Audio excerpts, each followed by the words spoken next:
Vice-presidente dos Estados Unidos, Kamala Harris, já tem mais da metade dos votos dos delegados para ser candidata à presidência contra Donald Trump. Desistência de Joe Biden reativou doações ao Partido Democrata, que bateram recorde em um único dia. Governo brasileiro confirmou corte de 15 bilhões de reais no orçamento, provocado principalmente pelos gastos com previdência e benefício de prestação continuada. Brasileiros bateram novo recorde e já pagaram 2 trilhões de reais em impostos este ano. Banco Central adiou para o ano que vem o início do funcionamento do Pix automático. Ministro das Relações Exteriores, Mauro Vieira, pediu melhoria nos financiamentos para garantir o desenvolvimento sustentável. Na semana do início das Olimpíadas, aumentou em 30% a procura de passagens para a capital francesa. É a escalada que está na programação dos Jogos de Paris passou a ser cada vez mais praticada no Brasil. Agora no Jornal das 22.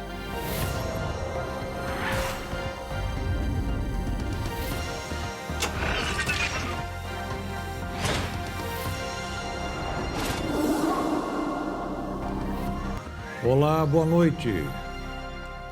A vice-presidente dos Estados Unidos, Kamala Harris, já tem apoio de mais da metade dos delegados necessários para ser a candidata dos democratas contra o ex-presidente Donald Trump. Hoje, ela fez seu primeiro discurso após a desistência de Joe Biden e exaltou seu legado.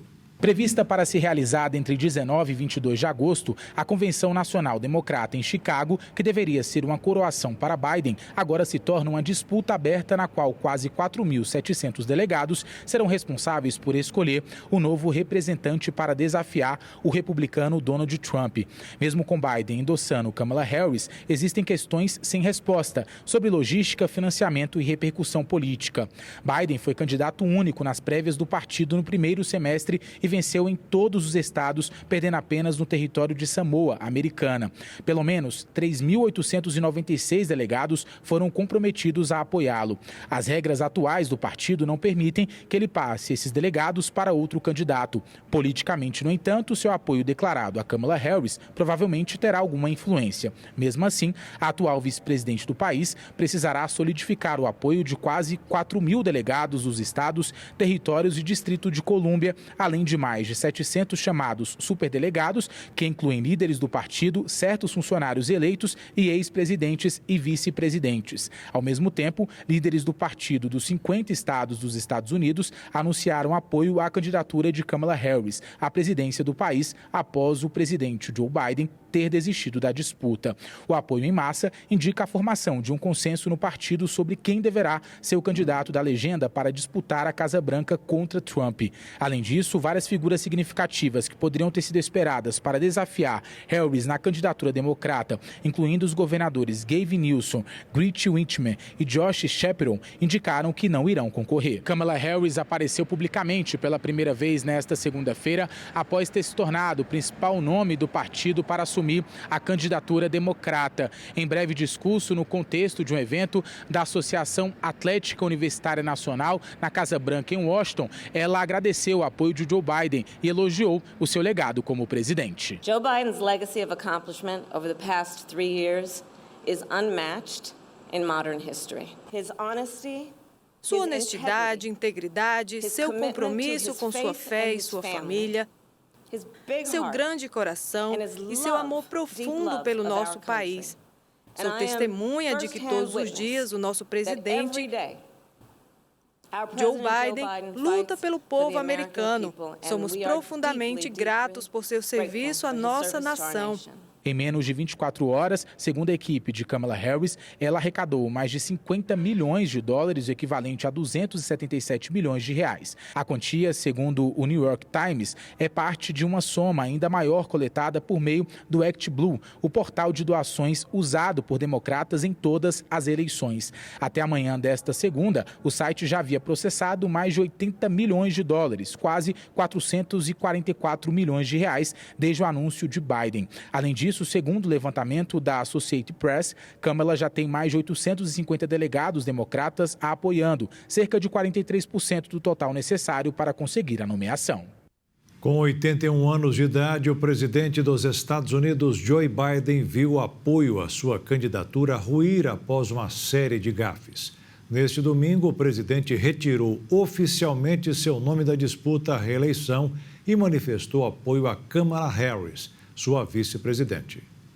O presidente dos Estados Unidos, Joe Biden, não conseguiu convencer o seu eleitorado que poderia derrotar Donald Trump nas eleições presidenciais em novembro deste ano, principalmente depois do primeiro debate contra Trump em julho deste ano. Biden teve desempenho considerado catastrófico pela imprensa. O presidente titubeou em diversas falas, apresentou lapsos de memória e preocupou o eleitorado. Biden já gerava desconfiança por conta da sua idade. Durante o começo do mandato, já acumulava alguns deslizes, como nos episódios em que tropeçou na frente dos eleitores e quando caiu de bicicleta. Nos últimos 2 anos, porém, os eventos ficaram mais frequentes. Em 11 de julho, durante discurso na cúpula da OTAN, Biden chamou Volodymyr Zelensky de Putin, presidente da Rússia e maior rival do chefe do executivo ucraniano. Agora quero passar a palavra para o presidente da Ucrânia, que tem tanta coragem quanto determinação. Senhoras e senhores, presidente Putin. Segundos depois, percebeu o erro e se corrigiu. Presidente Putin? Ele vai derrotar o presidente Putin. Presidente Zelensky. Estou tão focado em derrotar Putin que temos que nos preocupar com isso. No mesmo dia em que confundiu os nomes de Putin e Zelensky, Biden confundiu a vice-presidente Kamala Harris com Donald Trump, candidato do Partido Republicano à presidência. Eu não teria escolhido o vice-presidente Trump para ser vice-presidente se não achasse que ela não fosse qualificada. Embora Biden tenha se sentido confiante na candidatura à reeleição, o presidente já não era mais unanimidade na legenda. Mega doadores começaram a congelar o financiamento de campanha e figuras públicas reivindicavam a desistência do presidente. O ator George Clooney, um dos ícones do Partido Democrata no meio artístico, escreveu um artigo de opinião no New York Times, que dizia que precisavam de outro candidato. O próprio jornal chegou a publicar editorias pedindo que Biden considerasse deixar o pleito. Para agravar mais ainda a sua situação, a Casa Branca divulgou um comunicado de que o presidente dos Estados Unidos, Joe Biden, foi diagnosticado com Covid-19 e precisou se afastar e ficar de repouso em sua casa. Diante de tanta pressão de vários congressistas e do Partido Democrata, neste domingo o presidente desistiu oficialmente de disputar a reeleição, abrindo caminho para que um novo nome democrata assuma a candidatura. O presidente manifestou apoio à sua vice-presidente Kamala Harris. Por agora, deixe-me expressar minha mais profunda gratidão a todos aqueles que trabalharam tão arduamente para me ver reeleito. Quero agradecer à vice-presidente Kamala Harris por ser uma parceira extraordinária em todo este trabalho. E deixe-me expressar minha sincera apreciação ao povo americano pela fé e confiança que vocês depositaram em mim. E o presidente Joe Biden termina a carta dizendo: acredito hoje no que sempre acreditei, que não há nada que a América não possa fazer quando fazemos juntos. Só precisamos lembrar que somos os Estados Unidos da América. O ex-presidente Donald Trump fez uma publicação na rede social ironizando a desistência de Joe Biden em concorrer à reeleição. Trump disse que o presidente americano não se lembra de ter desistido da corrida eleitoral.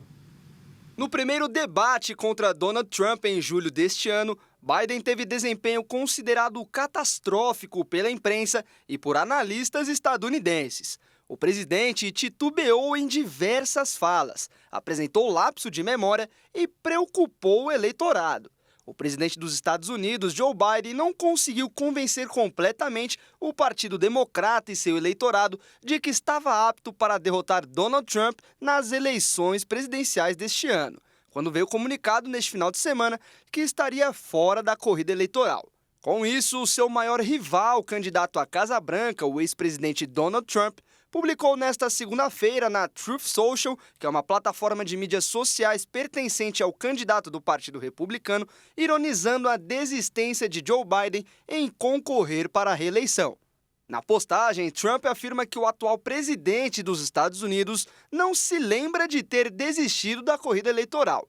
Ele está pedindo sua agenda de campanha e marcando conversas com os presidentes Xi Jinping, da China, e Putin, da Rússia, sobre o possível começo da Terceira Guerra Mundial. Biden é perspicaz, decisivo, enérgico, irritado e pronto para a luta, pontuou Trump sarcasticamente. Em uma segunda postagem, o ex-presidente declarou que o Partido Democrata é uma ameaça à democracia. Os democratas escolhem um candidato. O desonesto Joe Biden, ele perde o debate severamente, entra em pânico e comete erro atrás de erro. É comunicado de que não conseguirá ganhar e decidem escolher outro candidato, provavelmente Harris. Roubaram a corrida eleitoral de Biden depois de ele vencer as primárias, afirmou o ex-presidente.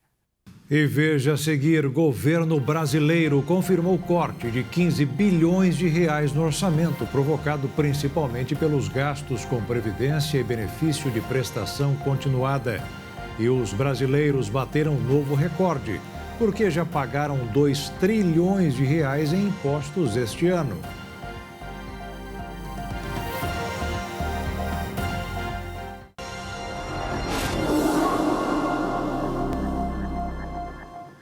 O governo confirmou hoje que vai fazer um corte de 15 bilhões de reais no orçamento para tentar acertar as contas. E, segundo o presidente Lula, serão feitos tantos ajustes quanto forem necessários. Desta vez, o que mais pressionou os gastos foram a Previdência Social e o benefício de prestação continuada. A equipe econômica divulgou hoje a projeção das contas do governo, prevendo um rombo de pelo menos 28,8 bilhões de reais, quase 30 bilhões de reais. Lembrando que esse é o limite, então, em relação às contas públicas ali, justamente esse limite previsto no arcabouço fiscal de quase, então, 30 bilhões de reais. O que chama a atenção é justamente em relação pelo lado das despesas, os gastos obrigatórios foram revistos para cima em 29 bilhões, enquanto as discricionárias não obrigatórias foram revistas para baixo em 8,3 bilhões. A principal mudança aconteceu com o benefício de prestação continuada, que saltou ali para quase 7 bilhões de reais, e logo em seguida então vieram os gastos justamente com a Previdência, com mais 5,3 bilhões. Também houve aumento na projeção de despesas de 1 bilhão com pessoal e encargos sociais, 8 milhões em complementação do Fundeb e 100 milhões com o programa Proagro. Em créditos extraordinários houve também aumento de 14,2 bilhões de reais em virtude, então, da ajuda ali, as medidas, né, de socorro adotadas em relação ali ao Rio Grande do Sul. Contudo, não é contabilizada aí no cumprimento da meta, né? O governo também ampliou as renúncias previstas, como na arrecadação da Previdência Social, em razão da desoneração das folhas de pagamentos dos benefícios. Houve, então, a redução de 5,2 bilhões de reais. E segundo também essa nova estimativa, o governo agora deve gastar mais 6,4 bilhões de reais com o BPC, e também entra nessa história justamente a Previdência com quase 5 bilhões de reais, justamente para evitar o descumprimento aí, né, desta meta prevista então no arcabouço fiscal. Na semana passada, a gente lembra, o ministro da Fazenda, Fernando Haddad, anunciou aquele bloqueio de 15 bilhões de reais. Aí tem bloqueio e contingenciamento nesse meio aí, são questões distintas. No caso então do bloqueio, a gente está falando de 11,2 bilhões e o contingenciamento de 3,8 bilhões de reais, justamente no orçamento deste ano, mas alguns economistas dizem que essa medida ainda é insuficiente para o governo conseguir cumprir a meta neste ano fiscal, que é de déficit zero, e o mesmo também no ano que vem. Hoje, inclusive, o presidente Lula falou sobre essa questão da responsabilidade, né, e disse que o governo fará bloqueio no orçamento sempre que considerar necessário, que a responsabilidade fiscal, segundo ele, então, está nas entranhas do governo. E o pente fino no INSS vai começar em agosto, com a estimativa de revisar 680 mil benefícios ainda este ano.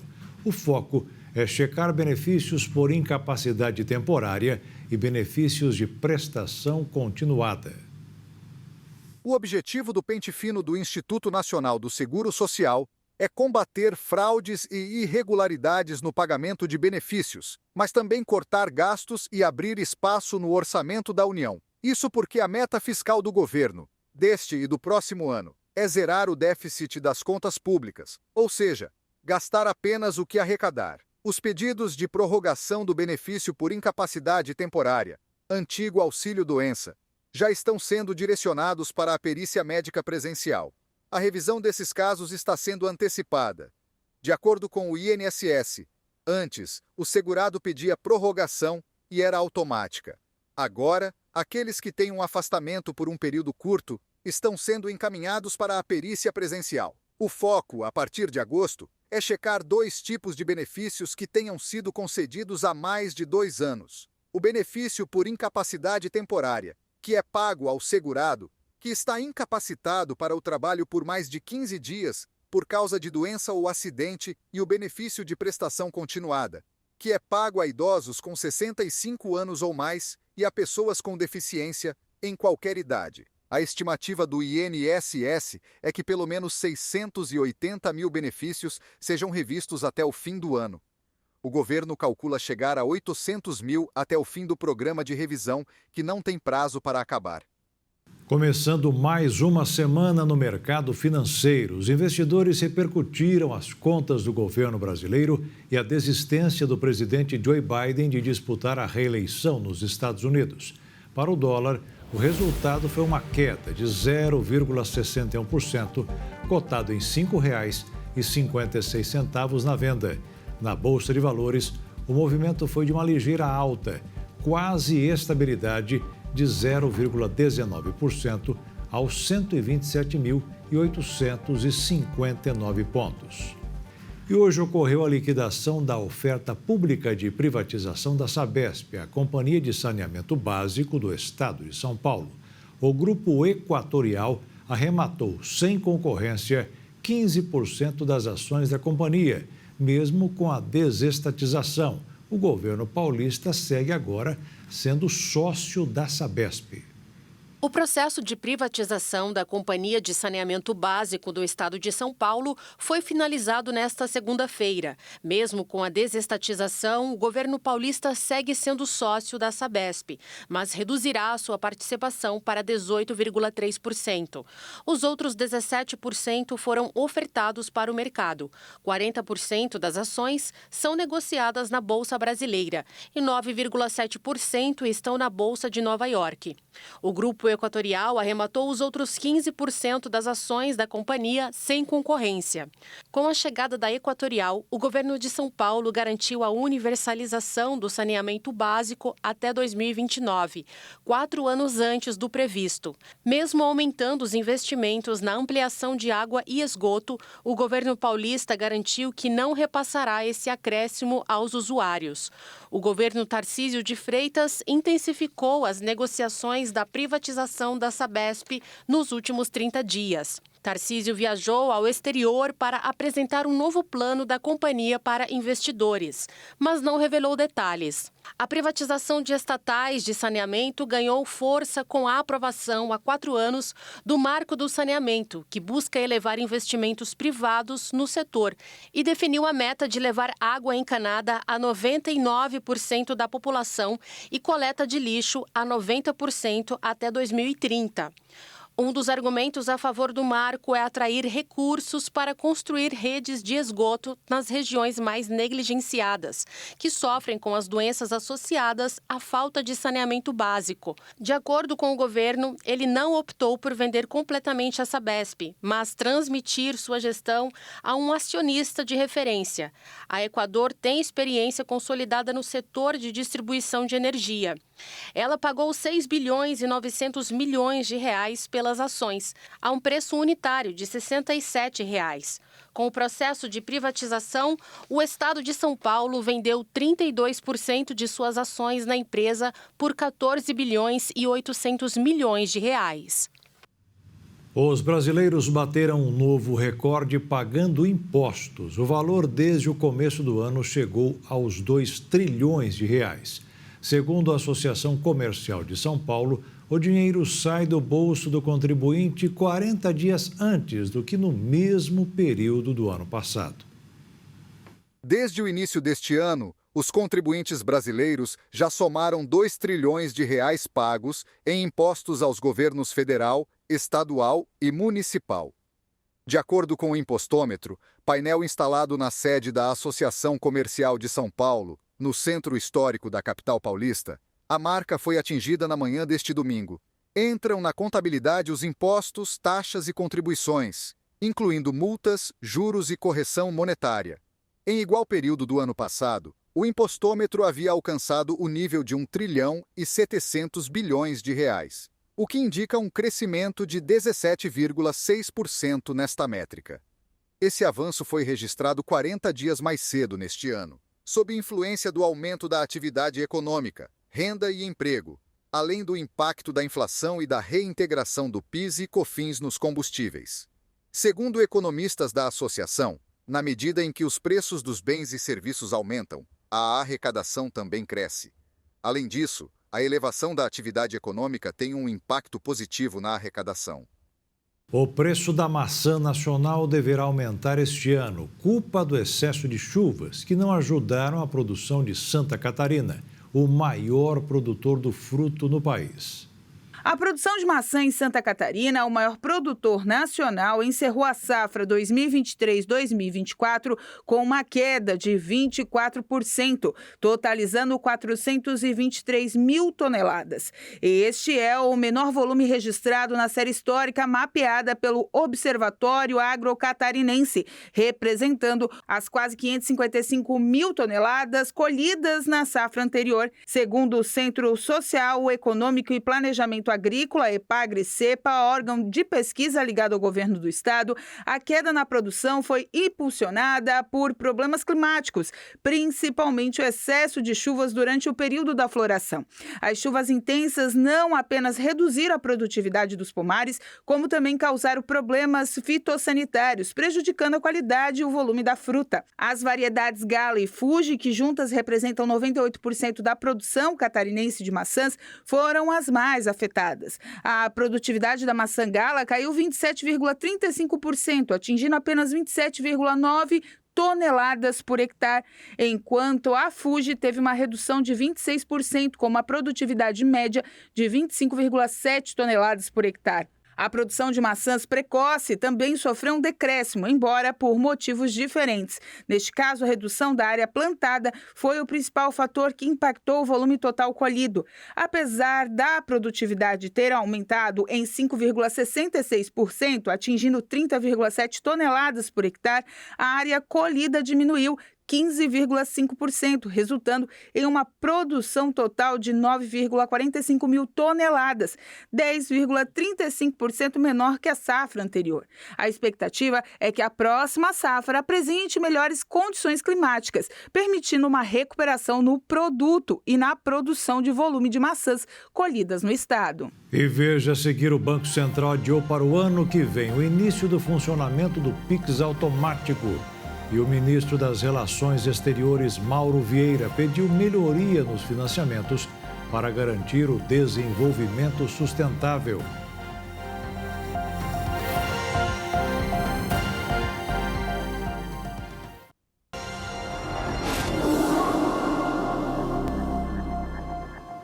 Durante a abertura da reunião ministerial paralela de desenvolvimento do G20 nesta segunda-feira, o ministro das Relações Exteriores, Mauro Vieira, destacou a importância do saneamento básico no país.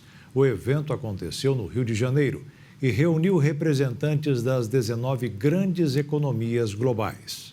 Na declaração conjunta ministerial de desenvolvimento do G20 para reduzir as desigualdades, é necessário que o Brasil faça um investimento de R$500 bilhão para universalizar acesso à água potável e saneamento. Segundo Mauro Vieira, o Brasil tem uma das maiores reservas de água potável do mundo. Precisamos preservar nossos recursos hídricos. Investir em saneamento é investir em saúde. O desenvolvimento sustentável está diretamente vinculado à gestão eficiente eficiente dos recursos hídricos. Para o ministro, é preciso implementar ações para o uso sustentável dos recursos que precisam ser coordenadas entre governo, empresas e sociedade. Mauro Vieira afirmou também que levar água potável a 99% da população, bem como coleta de esgoto a 90% da população até 2033, tem que ser um compromisso de todos os governos. Todos precisam trabalhar juntos para o alcance da igualdade racial na sociedade brasileira. Se os desafios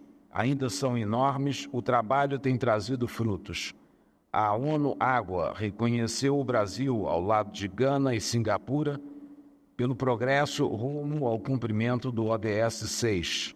Acreditamos ser possível construir um Brasil mais justo, saudável e sustentável para todos, com todos trabalhando juntos para garantir acesso a esses recursos essenciais, sem deixar ninguém para trás. Simone Tebet, ministra do Planejamento e Orçamento, disse que o país ainda tem 32 milhões de pessoas sem água tratada e 90 milhões sem tratamento de esgoto. É por isso que, para enfrentar esse desafio, o governo do presidente Lula conferiu à questão de segurança hídrica e de acesso ao saneamento básico uma importância estratégica, incluída, inclusive, no nosso plano plurianual, que envolve os anos de 2024 a 2027. Tive o privilégio de viajar todo o Brasil, todas as capitais brasileiras, as 27, no ano passado, fazendo a seguinte pergunta ao povo brasileiro: que Brasil vocês querem para os próximos 4 anos? Pois bem, entre todas as demandas, constou ali a importância da segurança hídrica e do acesso a saneamento básico. Por isso, incluímos no nosso chamado PPA, Plano Plurianual, indicadores e depois, através do orçamento, metas. Na declaração do chamado à ação do G20 sobre o fortalecimento dos serviços de água potável, saneamento e higiene, o governo destacou que a prestação de serviços tanto para o saneamento como para a água potável é menor nas áreas rurais, favelas e outras áreas insuficientemente atendidas. O documento conclui ainda que a universalização requer que os membros do G20 aumentem a cooperação técnica internacional e uma abordagem governamental por meio da gestão integrada dos recursos hídricos e que envolva todas as esferas de governança, de nível nacional a local e outros fatores, que é acionada no mais alto nível político, com recursos dedicados para a obtenção do acesso universal, em particular para aqueles que são os mais difíceis de alcançar. O Aeroporto Internacional do Galeão, no Rio de Janeiro, está operando com geradores desde a falta de energia na última quinta-feira. A concessionária Rio Galeão informou que a Light, responsável por fornecer energia elétrica no estado, já está atuando para solucionar a falha. A empresa já restabeleceu a ligação para o sistema de ar-condicionado do terminal. A Light explicou que o corte foi necessário pela falha na rede subterrânea na região da Ilha do Governador, onde fica o aeroporto. Segundo relatos, os moradores da região ficaram 2 dias inteiros sem luz.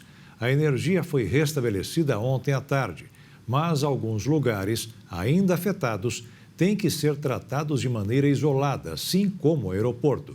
As atividades de diversos serviços continuam com o auxílio dos geradores próprios e outros concedidos pela Light. E um balão pegou fogo na madrugada de hoje na zona leste de São Paulo. O incêndio deixou 7 bairros sem energia. Uma moto ficou presa na fiação de um poste e um carro tombou. Felizmente, ninguém ficou ferido. Um balão incendiado caiu na zona leste de São Paulo, aqui na região do Aricanduva. Eu estou aqui na rua Alto Belo, onde tudo aconteceu na madrugada desta segunda-feira.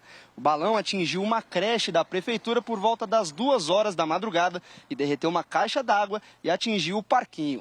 Na frente da creche temos uma fábrica de papelão e de embalagens plásticas que também foi atingida pelo incêndio. O balão arrastou um carro na região de Itaquera e enguiçou uma moto que ficou presa nos fios de energia, que ocasionou a queda de energia elétrica em muitos bairros de São Paulo, incluindo as casas aqui da rua Alto Belo. As equipes retiraram os restos do balão mais cedo e ainda é possível ver alguns destroços pendurados nos fios de energia elétrica e pelas ruas aqui da região. As autoridades não identificaram nenhum ferido e a polícia vai investigar o caso para identificar os culpados. O Banco Central adiou o lançamento do Pix automático para junho de 2025. O serviço vai funcionar como débito automático para contas de luz e telefone em qualquer banco e sem tarifa. O Banco Central publicou novas regras para transações Pix. As medidas limitarão os valores de transferências para aparelhos novos. A quantia máxima será de R$ 200 por transação e R$ 1.000 diários somando todas as transações. A limitação permanecerá até que o usuário confirme junto ao banco que o registro do celular ou do computador. Só depois disso, ele poderá realizar transações de maior valor. A medida visa minimizar a possibilidade de fraudadores utilizarem novos aparelhos para realizarem movimentações e também irá limitar possíveis perdas. A nova regra entrará em vigor a partir de 1º de novembro deste ano. Os brasileiros dormem muito mal e a pandemia de Covid-19 pode ter contribuído para agravar ainda mais o problema. A conclusão é de um novo estudo feito por cientistas da USP e da Unifesp. E, segundo o levantamento, mais de 65% da população relata problemas relacionados ao sono. De acordo com estudos da Fundação Oswaldo Cruz, a Fiocruz, mais de 70% dos brasileiros têm dificuldades para dormir. Não à toa, a venda de remédios tranquilizantes no país tem tido um aumento significativo.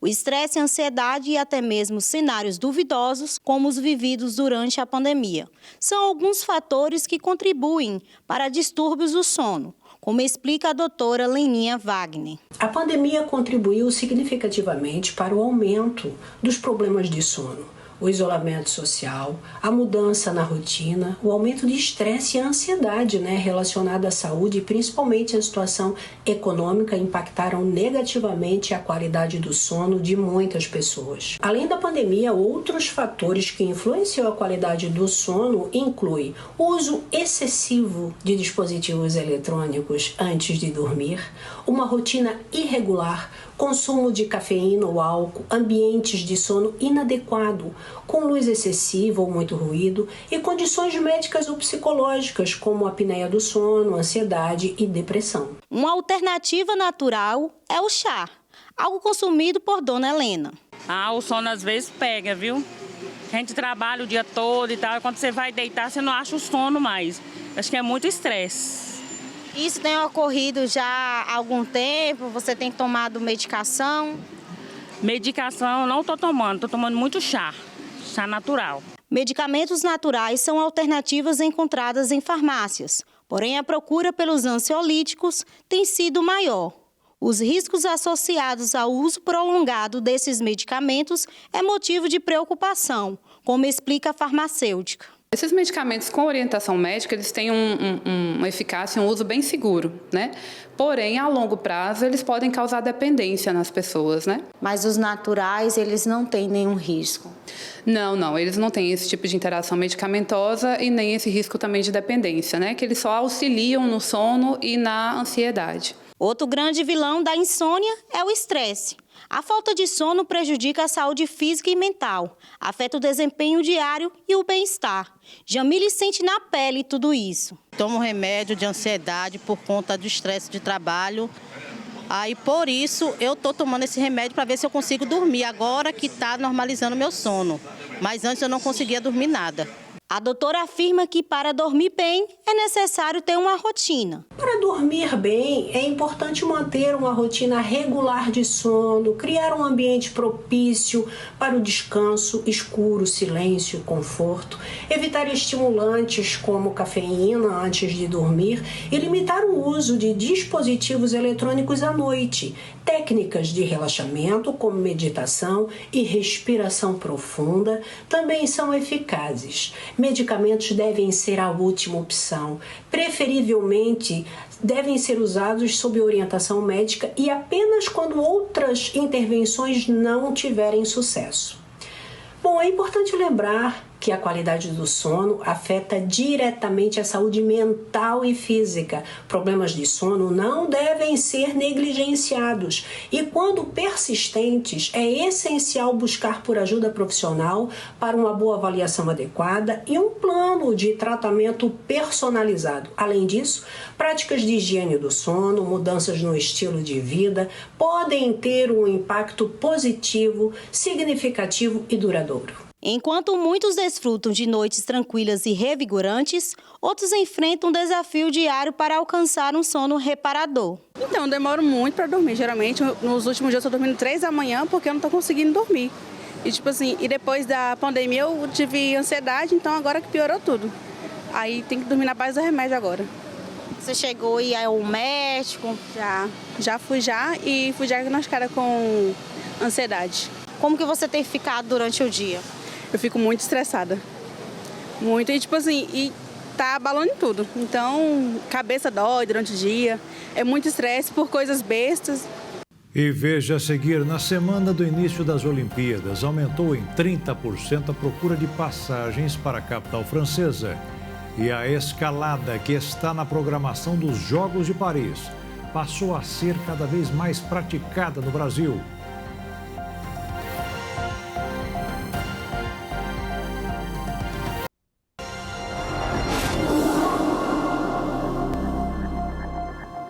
As Olimpíadas de Paris vão começar oficialmente na próxima sexta-feira, mas como alguns jogos serão disputados a partir de quarta-feira, o número de turistas já aumentou.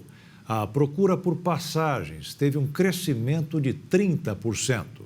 A empresa registrou um aumento de 28% nas pesquisas via site e aplicativo, feitas por quem deseja voar do Brasil para a França. Os usuários mais interessados em visitar a capital francesa de última hora estão, ainda segundo a Decolar, em São Paulo, Rio de Janeiro, Belo Horizonte, Brasília e Curitiba. Por outro lado, lá na capital francesa, os moradores de rua sumiram. Os jogos mais sustentáveis da história, trampolim para as futuras edições e para qualquer outro evento esportivo. O lésico olímpico incorpora termos como ambiente e sustentabilidade desde pelo menos Sydney 2000, mas em Paris 2024 eles estão tão presentes que acabam por evidenciar contradições, como o extenso corolário sobre responsabilidade social, em contraste à remoção de grupos de sem-teto das ruas da capital francesa. Em 3 de julho, um acampamento de imigrantes em torno da prefeitura resistia sozinho, segundo críticos, devido à tolerância da administração de Anne Hidalgo, prefeita da Cidade Luz. O aglomerado já havia sumido no dia 14 de julho e o Hotel de Ville convive agora com cercas de aço e banners olímpicos. O local abrigará uma das principais fanfests da cidade. Tony Estanguet, presidente do Comitê Organizador de Paris, 2024 lamentou o transtorno causado a moradores, turistas e comerciantes da capital francesa com o perímetro de segurança implantado para os Jogos Olímpicos. Desde o dia 18 de julho e até o dia da cerimônia de abertura dos Jogos Olímpicos, todo o entorno do Rio Sena, ao longo de 6 quilômetros, está fechado ao trânsito de veículos e de pedestres sem autorização. A intenção é prevenir um atentado terrorista durante o evento, que pela primeira vez na história olímpica acontecerá fora de um estádio. O comitê organizador da 33ª edição da Olimpíada na Era Moderna elaborou, desde a fase de candidatura, o plano de promover um legado sustentável diante das consequências das emergências climáticas. Em nome da sustentabilidade, a organização fez a promessa de reduzir pela metade a emissão de gases poluentes em relação a edições anteriores, deixará à disposição dos atletas centenas de bicicletas, meio de transporte preferido dos parisienses, afirmou que dispensará parte de materiais de plástico, vai eliminar geradores a diesel e instalar painéis solares no Rio Sena e fará adaptações no cardápio dos atletas, com mais opções de refeições à base de planta. Um dos esportes nas Olimpíadas é a escalada. 16 brasileiros estão na equipe e o que para muitos é novidade pode ser explicado pelo aumento do número de pessoas praticando o que parece uma simples subida na parede. A maioria começa em ginásios e isso não falta no país. Atualmente existem 51 espalhados por vários estados. A lista de benefícios para quem pratica o esporte é extensa, como, por exemplo, flexibilidade, ganho de resistência muscular, concentração e muita adrenalina. Além disso, corpo e mente precisam estar em sintonia para se alcançar o topo. Os escaladores sabem bem que, assim como na vida, temos que estar dispostos a cair e levantar quantas vezes forem necessárias. Para simular uma aventura nas alturas, é preciso preparo físico, coordenação motora e a técnica que vai sendo desenvolvida com o tempo. Os 3 estilos mais comuns de escalada são boulder, guiada e velocidade. Na primeira, os escaladores têm apenas colchões para protegê-los da queda. Nos outros 2 tipos, uma corda amarrada ao corpo serve como equipamento de segurança. É essencial colocar sapatilhas e passar um pó de magnésio nas mãos para facilitar a prática do esporte. Nas Olimpíadas de Paris, as provas serão realizadas de 5 a 10 de agosto. Os 68 atletas disputarão as modalidades velocidade e o misto de boulder e guiada. Infelizmente, não há representantes brasileiros entre eles. A escalada no Brasil teve seu marco com as primeiras subidas à Pedra da Gávea, Serra da Carioca e Maciço da Tijuca, no Rio de Janeiro. Elas foram feitas por ruralistas do Ciclo do Café que tinham o interesse de realizar levantamentos topográficos da região. O esporte começou a se popularizar no Brasil na década de 80, quando pessoas buscaram mais informações sobre a prática. Iniciou-se então a formação de grupos e a realização de campeonatos, difundindo assim a escalada pelo país. Hoje há um grande interesse pelo esporte. Podemos encontrar parques com instalações para a escalada em muitos locais, assim como escolas especializadas que orientam sobre as técnicas e a segurança necessária para a prática do esporte. Ainda há bastante espaço para o desenvolvimento da escalada no país. As pessoas que se interessam por um novo esporte podem procurar um lugar para as primeiras práticas e, quem sabe, daqui a alguns anos, representar o Brasil no exterior. A escalada é mais que um esporte, é um estilo de vida, principalmente para aqueles que praticam com muita paixão.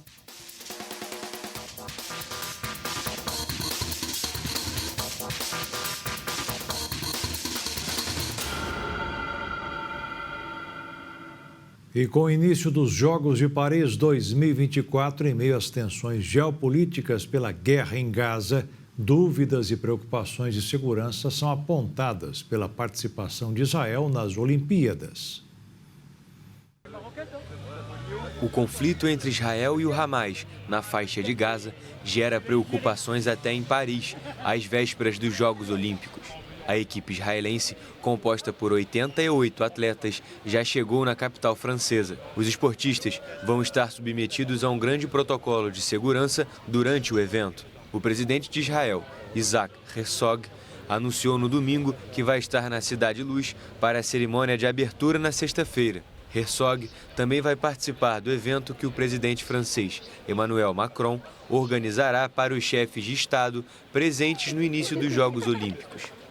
Pelo lado palestino, apenas 8 atletas vão estar presentes nos Jogos Olímpicos. O presidente do Comitê Olímpico da Palestina, Jibril Rajoub, comunicou que espera que os Jogos atraiam mais atenção para a guerra na faixa de Gaza e a ocupação israelense da Cisjordânia. Durante uma coletiva de imprensa, ele indicou que é um momento histórico para os franceses mostrarem indignação com a guerra. Rajoub citou a morte de 300 atletas e pessoas envolvidas em atividades esportivas, além da destruição de infraestruturas e estádios.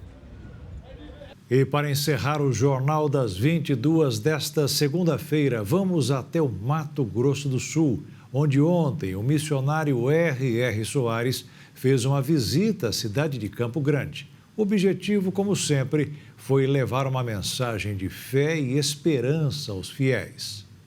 Fim de tarde, caravanas de vários municípios de Mato Grosso do Sul começaram a chegar ao Gramurano Buffet para acompanhar de perto a pregação do missionário R.R. Soares. Um momento aguardado por todos com bastante expectativa. Olha, a expectativa é muito grande, porque por onde o missionário R.R. Soares tem passado, um rastro de milagres tem ficado. E eu tenho certeza que neste dia especial, Deus há de operar grandes maravilhas por intermédio da vida do missionário R.R. Soares. O fundador da Igreja Internacional da Graça de Deus é conhecido mundo afora pelas pregações que tocam os corações dos fiéis, apresentando Jesus Cristo como o caminho de salvação. Você vê que tem casos que era impossível da pessoa conseguir aquela bênção, mas Deus vem e opera e aquilo emociona a gente. Tive agora na Paraíba como Deus abençoou lá em João Pessoa, curou, libertou, mas fez coisas difíceis e ele faz. Principalmente quando você vê que a pessoa não tem jeito nem sequer de dar um passo. O médico já disse, não tem jeito, esqueça. Aí você leva a palavra de Deus, a pessoa fica em pé e sai andando, daí um pouquinho não tem mais nada. É o Senhor Jesus, através do Espírito Santo, fazendo a obra dele nos dias de hoje. A última visita do missionário R.R. Soares à capital foi em julho do ano passado.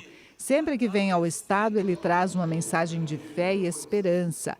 E desta vez não foi diferente. E isso que mais emociona é que você vê as pessoas mudarem de vida. As pessoas sendo curadas, libertas, transformadas. E é isso que Deus está fazendo e o mundo vai ficar melhor. A gente pregando do jeito que estamos, não só nós, outros também estão fazendo igual. Nós vamos mudar esse mundo aí para melhor. E Jesus é a única solução. Além dos fiéis que acompanham o culto de forma presencial, a pregação do missionário R.R. Soares foi traduzida para 15 idiomas, atingindo aí mais de 190 nações. Entre os fiéis, aqueles que vieram em busca de cura, outros com o coração aberto para acolher a palavra de Cristo por meio da pregação do missionário. Eu acredito que vai ser muita bênção, espero que muitos, na verdade eu espero que todos, sintam a presença do Espírito Santo. Hoje eu vim conhecer o R.R. Soares. E qual que é a expectativa? Que ele cura a minha perna. A senhora vem em busca de milagre? Eu vim em busca do milagre, Curar essa perna que não gastará. O missionário eu conheço pela nossa TV e aqui pelos eventos que ele vem. Já vi vários eventos dele. Na igreja, na praça. Já vi umas 5 vezes. Toda vez que ele vem, eu venho. Eu já recebi muitos milagres. E na equipe de apoio, os obreiros também na expectativa do momento de louvor, cura e libertação.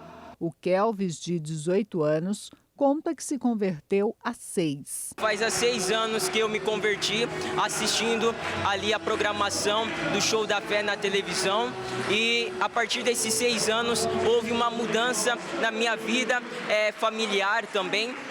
E na minha vida em vários sentidos também, em todas as áreas. E eu creio que ali, encontrando a palavra do Senhor, eu pude ali ver que a minha vida no Senhor Jesus, Ele me salvou, Ele me resgatou daquilo que tudo me impedia de ter uma alegria verdadeira, que é só no Senhor Jesus que a gente encontra. Por meio da palavra de Deus, a apoiadora Jaqueline foi curada da depressão. Antes de eu vir para a igreja, eu passei por um período de depressão, eu ficava muito oprimida, passei por momentos muito difíceis. Foi quando minha mãe sentiu no coração de colocar a nossa TV para a gente poder estar assistindo, ouvindo os cultos, E através ali da pregação da palavra eu fui me libertando. Eu fui me libertando através da palavra mesmo. E por falar em cura, durante o culto, os milagres. Pessoas foram curadas e voltaram a andar. Agora só vai pôr no ombro, não tem ninguém atrás não. Vai, pode andar aqui, vai.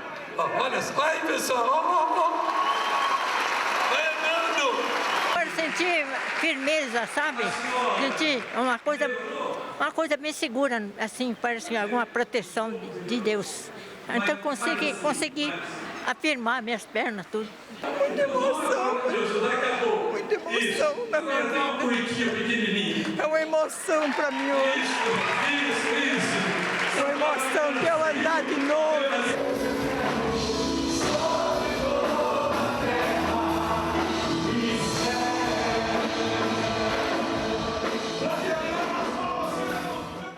E o Jornal das 22 termina aqui. Uma boa noite para você. Fique na paz. Tchau.